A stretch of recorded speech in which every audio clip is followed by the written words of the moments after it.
حدیث نمبر 3589۔ حضرت ابن عباس رضی اللہ عنہ فرماتے ہیں، مجھے کافی عرصہ اس بات کی خواہش تھی کہ میں حضرت عمر فاروق رضی اللہ عنہ سے نبی اکرم صلی اللہ علیہ وسلم کی ازواج مطہرات میں سے ان دو عورتوں کے بارے میں سوال کروں جن کے بارے میں اللہ تعالیٰ نے فرمایا، تم دونوں اللہ کی بارگاہ میں توبہ کرو، تمہارے دلوں میں کچھ جھکاؤ آ گیا ہے۔ حتیٰ کہ حضرت عمر فاروق رضی اللہ عنہ نے حج کیا اور میں بھی آپ کے ہمراہ حج کے لیے گیا۔ جب ہم راستے میں تھے تو حضرت عمر فاروق رضی اللہ عنہ راستے سے ہٹ کر ایک طرف کو تشریف لے گئے، تو میں بھی پانی کا برتن لے کر ان کے پاس گیا۔ آپ قضائے حاجت سے فارغ ہو کر میرے پاس تشریف لائے۔ میں نے آپ پر پانی ڈالا اور آپ نے وضو فرمایا۔ میں نے پوچھا، امیر المومنین رسول اکرم صلی اللہ علیہ وسلم کی ازواج مطہرات میں سے وہ دو عورتیں کون سی ہیں جن کے بارے میں اللہ تعالیٰ نے فرمایا، تم دونوں اللہ تعالیٰ کے ہاں توبہ کرو، تمہارے دلوں میں کچھ جھکاؤ آ گیا ہے؟ حضرت عمر فاروق رضی اللہ عنہ نے فرمایا، ابن عباس تم پر تعجب ہے۔ حضرت ظاہری فرماتے ہیں، حضرت عمر رضی اللہ عنہ نے اتنے عرصے تک ان کے نہ پوچھنے کو ناپسند فرمایا، حالانکہ حضرت عمر رضی اللہ عنہ یہ بات نہ چھپاتے۔ انہوں نے فرمایا، حضرت حفصہ اور حضرت عائشہ رضی اللہ عنہا ہیں۔ اس کے بعد واقعہ سناتے ہوئے فرمایا، ہم قریش کی قوم عورتوں پر غالب رہتے تھے۔ جب ہم مدینہ طیبہ آئے تو ہم نے دیکھا ایک گروہ پر ان کی خواتین غالب ہیں، تو ہماری عورتیں بھی ان سے سیکھنے لگی، اور میرا گھر مدینہ طیبہ کے بالائی حصے میں بنو امیہ بن زید میں تھا۔ ایک دن مجھے اپنی بیوی پر غصہ آیا تو مجھے جواب دینے لگی۔ مجھے اس کے جواب دینے پر حیرت ہوئی۔ اس نے کہا، آپ میرے جواب دینے پر اعتراض کیوں ہوتے ہیں؟ اللہ کی قسم، رسول اکرم صلی اللہ علیہ وسلم کی ازواج مطہرات آپ کو جواب دیتی ہیں، اور ان میں سے کوئی ایک آپ کو صبح سے شام تک چھوڑے رکھتی ہے۔ پس میں حضرت حفصہ رضی اللہ عنہا کے پاس گیا اور ان سے پوچھا کہ کیا تم رسول اللہ صلی اللہ علیہ وسلم کو جواب دیتی ہو، اور تم میں سے کوئی ایک آپ کو رات تک چھوڑے رکھتی؟ انہوں نے ہاں میں جواب دیا۔ میں نے کہا، تم میں سے جو بھی یہ عمل کرتی ہے وہ نقصان اور خسارے میں ہے۔ کیا تم میں سے کوئی ایک اس بات سے بے خوف ہے کہ رسول اکرم صلی اللہ علیہ وسلم کے اس پر غضب کی وجہ سے اللہ تعالیٰ اس پر غضب فرمائے اور اس وقت وہ ہلاک ہو جائے؟ تم رسول اللہ صلی اللہ علیہ وسلم کو جواب نہ دینا اور نہ ہی آپ سے کوئی سوال کرنا۔ تمہیں جس چیز کی ضرورت ہو مجھ سے مانگنا۔ تم اپنی سوکن کے حال سے دھوکہ نہ کھانا جو تم سے زیادہ خوبصورت اور رسول اللہ صلی اللہ علیہ وسلم کو تم سے زیادہ عزیز ہے۔ حضرت عمر فاروق رضی اللہ عنہ کی مراد حضرت عائشہ رضی اللہ عنہا تھی۔ باری رسول اکرم صلی اللہ علیہ وسلم کی خدمت میں حاضر ہوتے تھے۔ ایک دن وہ حاضر ہوتے اور ایک دن میری حاضری ہوتی۔ وہ میرے پاس وحی وغیرہ کی خبر لاتا اور میں اس کے پاس لاتا۔ ہم آپس میں باتیں کر رہے تھے۔ غسان کا بادشاہ ہم پر حملہ کرنے کے لیے اپنے گھوڑوں کو نال لگوا رہا ہے۔ ایک رات میرا دوست آیا اور اس نے دروازے پر دستک دینے کے بعد مجھے آواز دی۔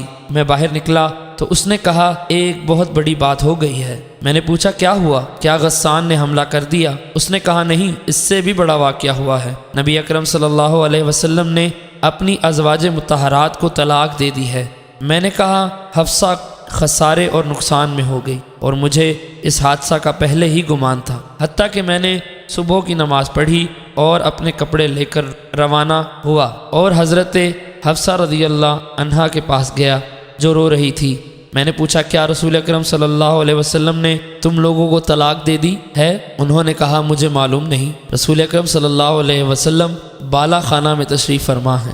میں آپ کے حبشی غلام کے پاس آیا اور کہا، عمر کے لیے اجازت طلب کروں۔ وہ اندر گیا، پھر باہر آیا اور کہا، میں نے آپ کا ذکر کیا لیکن نبی اکرم صلی اللہ علیہ وسلم خاموش رہے۔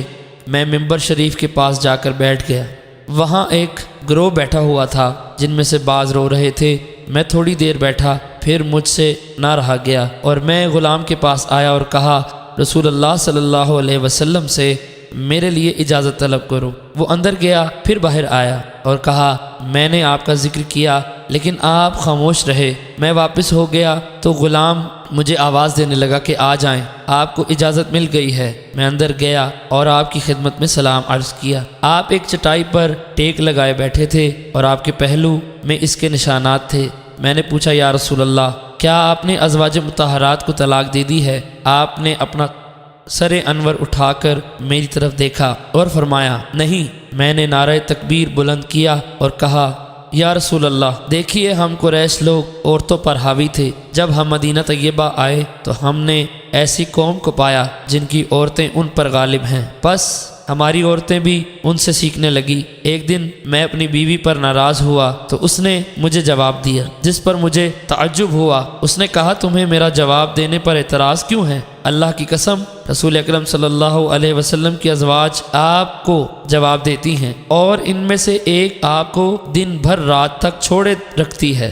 میں نے کہا ان میں سے جو بھی اس طرح کرتی ہے وہ خسارے میں ہے۔ کیا ان میں سے کوئی اس بات سے بے خوف ہے کہ اس پر اللہ تعالیٰ کا غضب ہو؟ اس لیے کہ رسول اللہ صلی اللہ علیہ وسلم اس پر غضبناک ہوں، اس وقت وہ ہلاک ہو جائے گی۔ رسول اکرم صلی اللہ علیہ وسلم مسکرا پڑے۔ پھر میں نے عرض کیا یا رسول اللہ صلی اللہ علیہ وسلم، میں حضرت حفصہ کے پاس گیا اور ان سے کہا تمہیں اپنی سوکن سے دھوکہ نہیں کھانا چاہیے، وہ تم سے زیادہ خوبصورت اور رسول اکرم صلی اللہ علیہ وسلم کو زیادہ عزیز ہے۔ رسول اکرم صلی اللہ علیہ وسلم دوبارہ مسکرائے۔ میں نے کہا رسول اللہ، آپ کا دل بہلانے کے لیے کچھ باتیں کروں؟ آپ نے فرمایا ہاں کرو۔ پس میں بیٹھ گیا اور میں نے سر اٹھا کر گھر کا جائزہ لینا شروع کیا، لیکن مجھے گھر میں کوئی ایسی چیز نظر نہ آئی جس پر نظر ٹھہرتی ہو سوائے 3 کھالوں کے جن کو رنگا نہیں گیا تھا۔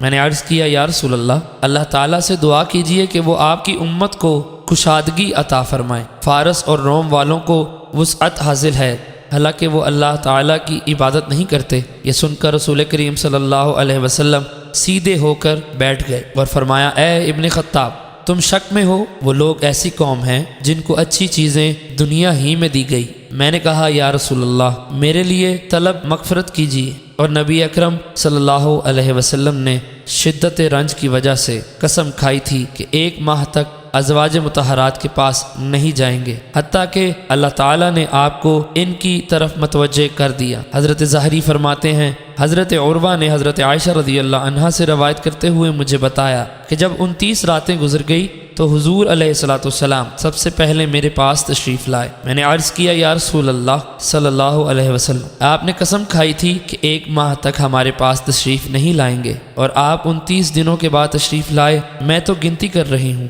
آپ نے فرمایا یہ مہینہ 29 دن کا ہے۔ پھر فرمایا عائشہ، میں تم سے ایک بات کرتا ہوں، اگر تم اس کے بارے میں جلدی نہ کرو حتیٰ کہ اپنے والدین سے مشورہ کر لو تو کوئی حرج نہیں۔ اس کے بعد آپ نے میرے سامنے آیت کریمہ پڑھی۔ ترجمہ: اے نبی، اپنی بیویوں سے کہہ دیجئے اگر تم دنیا کی زندگی اور اس کی آرائش چاہتی ہو تو آؤ میں تمہیں مال دوں اور اچھی طرح چھوڑ دوں، اور اگر تم اللہ اور اس کے رسول اور آخرت کا گھر چاہتی ہو تو بے شک اللہ نے تمہاری نیکی والیوں کے لیے بڑا اجر تیار کر رکھا ہے۔ حضرت عائشہ رضی اللہ عنہا فرماتی ہیں اللہ کی قسم، رسول اکرم صلی اللہ علیہ وسلم جانتے تھے کہ میرے ماں باپ مجھے آپ سے جدائی کا مشورہ نہیں دیں گے۔ فرماتی ہیں میں نے کہا کیا اس بات میں اپنے ماں باپ سے مشورہ کروں؟